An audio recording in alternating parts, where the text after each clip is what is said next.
Olá, irmãos.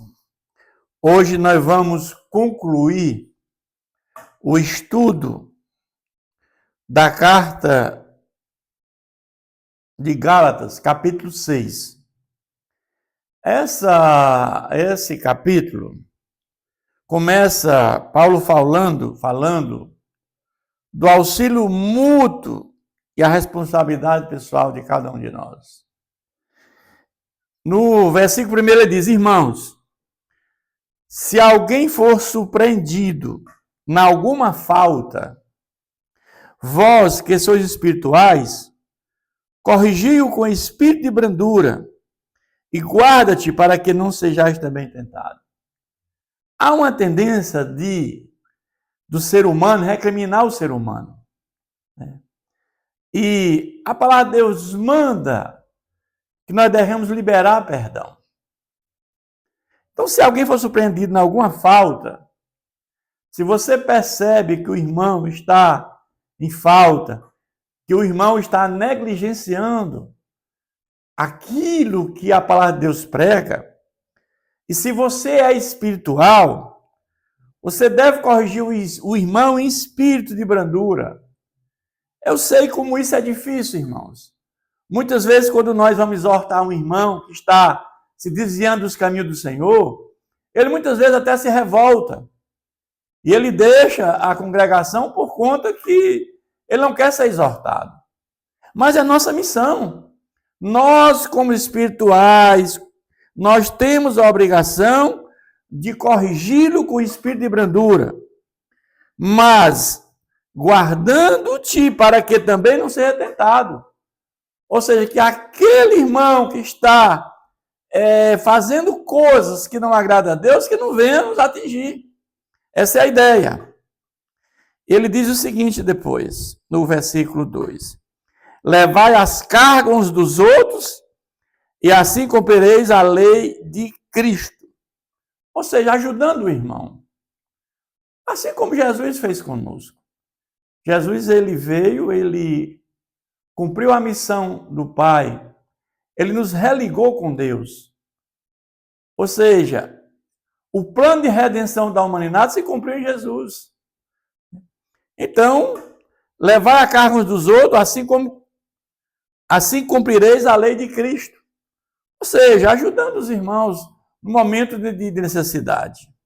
Porque se alguém julga ser alguma coisa, não sendo nada, a si mesmo engana. Nós temos que ter o cuidado que nós somos pequenininhos diante de Deus. Nós somos frágeis, nós somos sopro. A qualquer momento podemos partir desta vida. Então nós temos que ter uma vida em plena comunhão com o Senhor. Nós temos que estar com o nosso corpo, alma e espírito irrepreensível para a volta do Senhor Jesus ou para a nossa partida a qualquer momento. Porque nós sabemos que assim que morremos, segue-se o juízo. E a nossa alma, a única coisa que levamos, ou ela entra em gozo eterno ou sofrimento eterno. Mas prove cada um seu labor e então terá motivo de gloriar-se unicamente em si e não em outro. Porque cada um levará o seu próprio fardo. Cada um tem o seu fardo, irmãos. Uns mais leves, outros mais pesados. Alguns problemas econômicos, outros financeiros, outros espirituais. Cada um tem nossos problemas. Mas nós sabemos de uma coisa. Quando nós temos o Espírito Santo dentro de nós, ele é o nosso guia. Ele é que nos fortalece em poder. É que ele nos revigora, que nos dá força para vencer os obstáculos. Nós temos o Deus morando dentro de nós, coisa que o ímpio não tem. Nós somos diferenciados nesse aspecto. Então, Paulo está levantando isso para esses irmãos da Galácia, para os Gálatas. Olha, vocês, se tiverem o Espírito Santo dentro de vocês, vocês são fortalecidos em poder. Mas Paulo, agora, a partir do versículo 6, ele vai tratar da lei da semeadura. o que o homem semear também ceifará.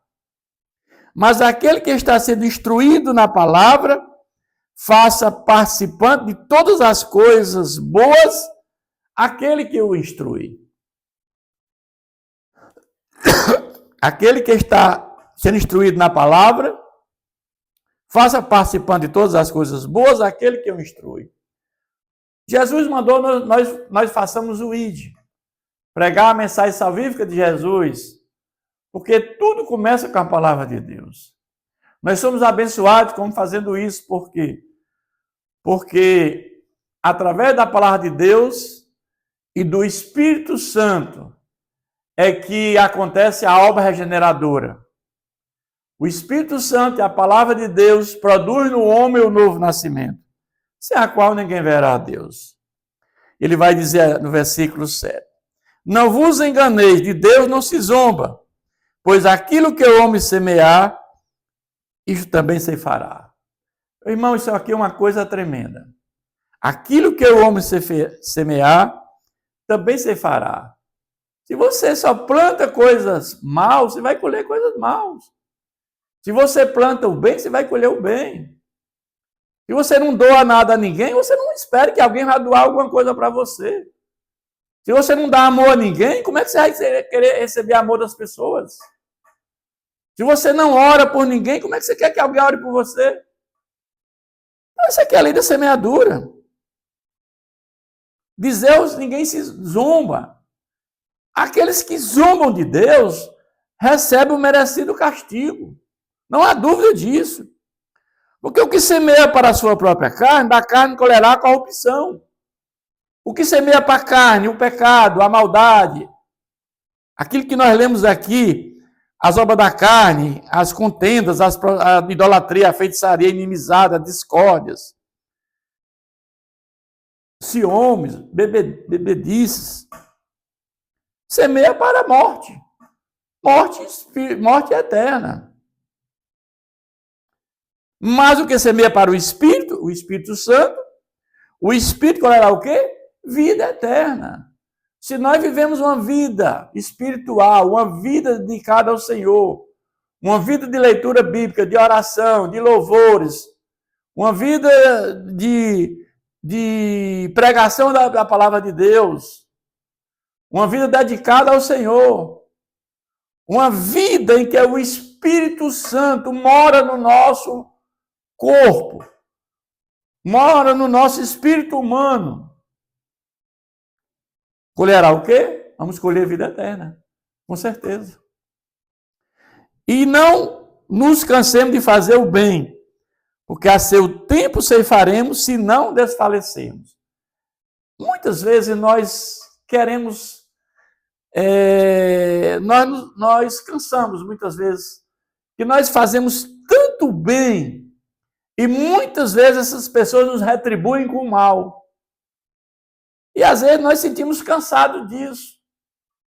Mas a palavra de Deus diz, não vos cansei de fazer o bem, porque a seu tempo ceifaremos. Mas aqui Deus dá uma ressalva.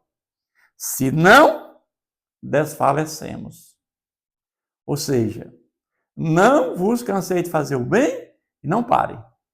Mesmo diante das adversidades, mesmo diante das maldades humanas, mesmo diante das traições, mesmo diante daqueles invejosos, daqueles que querem o seu mal, mesmo fazendo o bem, não desfaleça. Continue fazendo. Porque no seu tempo você ceifará. Isso é tremendo, irmãos. É difícil. Não é fácil. Você está fazendo bem e alguém como escorpião picando você, falando mal de você, você só fazendo bondade e muitos fazendo maldade com você. Mas você tem que seguir firme, porque a palavra de Deus manda que você não desfaleça. Siga firme, porque no seu tempo, diz que Deus, Ele, no seu tempo você ceifará. Por isto, enquanto tivermos a oportunidade, façamos o bem a todos, mas principalmente os da família da fé. Mas principalmente os famílias da fé, nossos irmãos em Cristo. Nós também sabemos que muitos também né?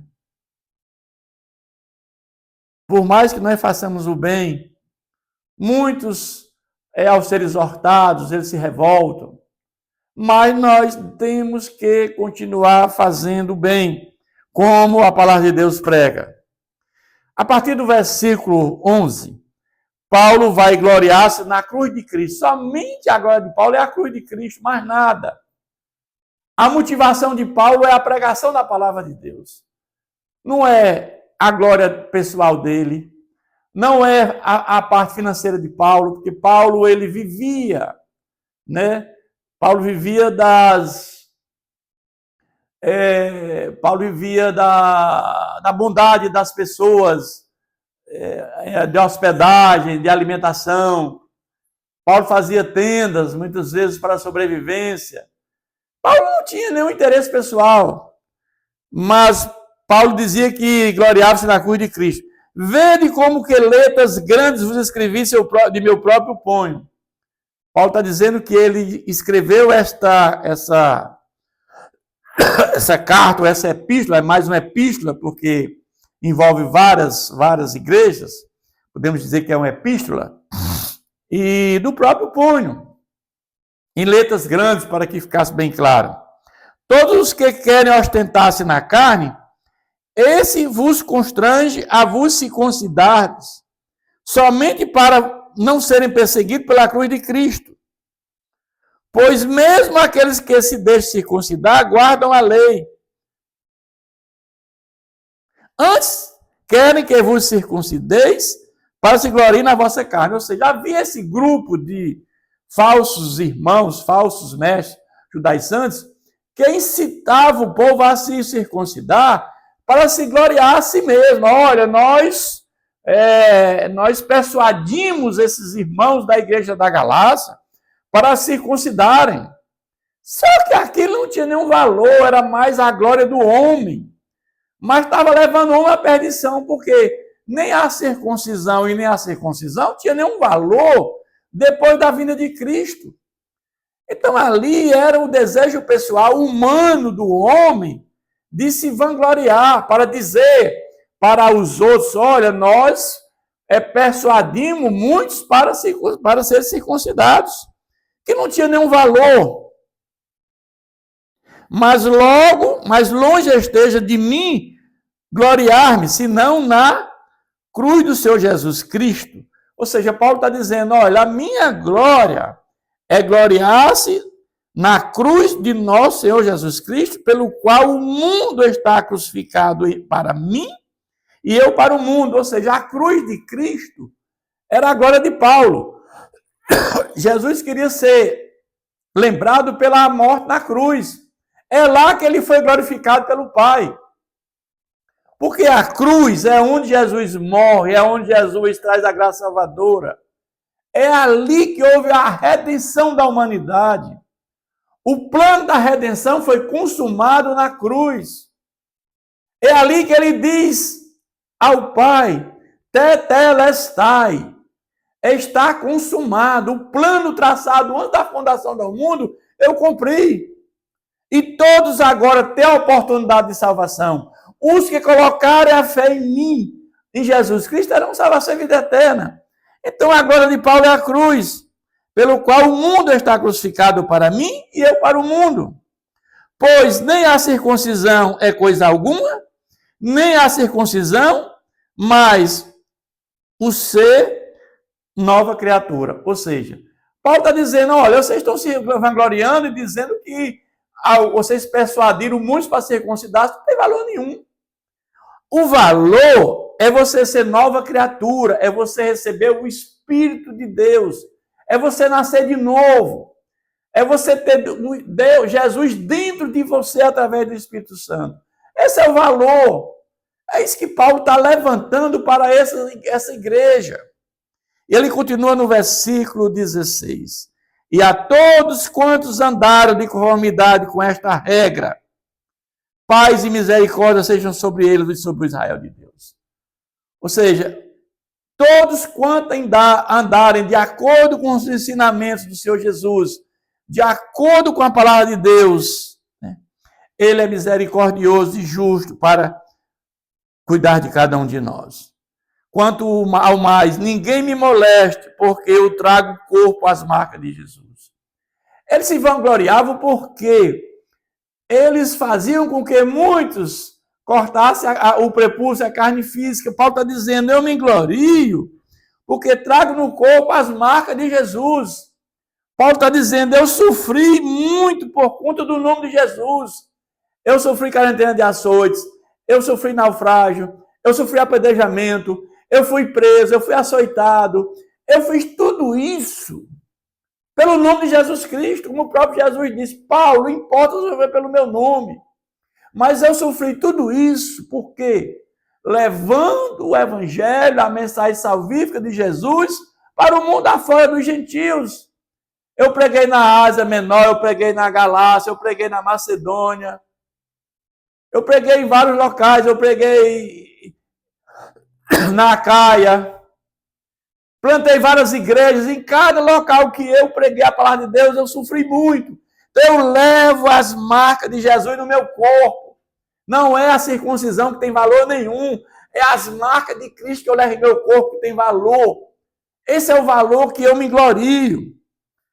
E ele termina esse capítulo dizendo, a graça de nosso Senhor Jesus Cristo seja, irmãos, com o vosso espírito. Amém. Então, Paulo conclui esse estudo de Gálatas, através desse capítulo 6, com essa mensagem para esta igreja muito importante, para que eles voltem, né, a ter essa plena comunhão com o evangelho que ele pregou. Que Deus nos abençoe sempre.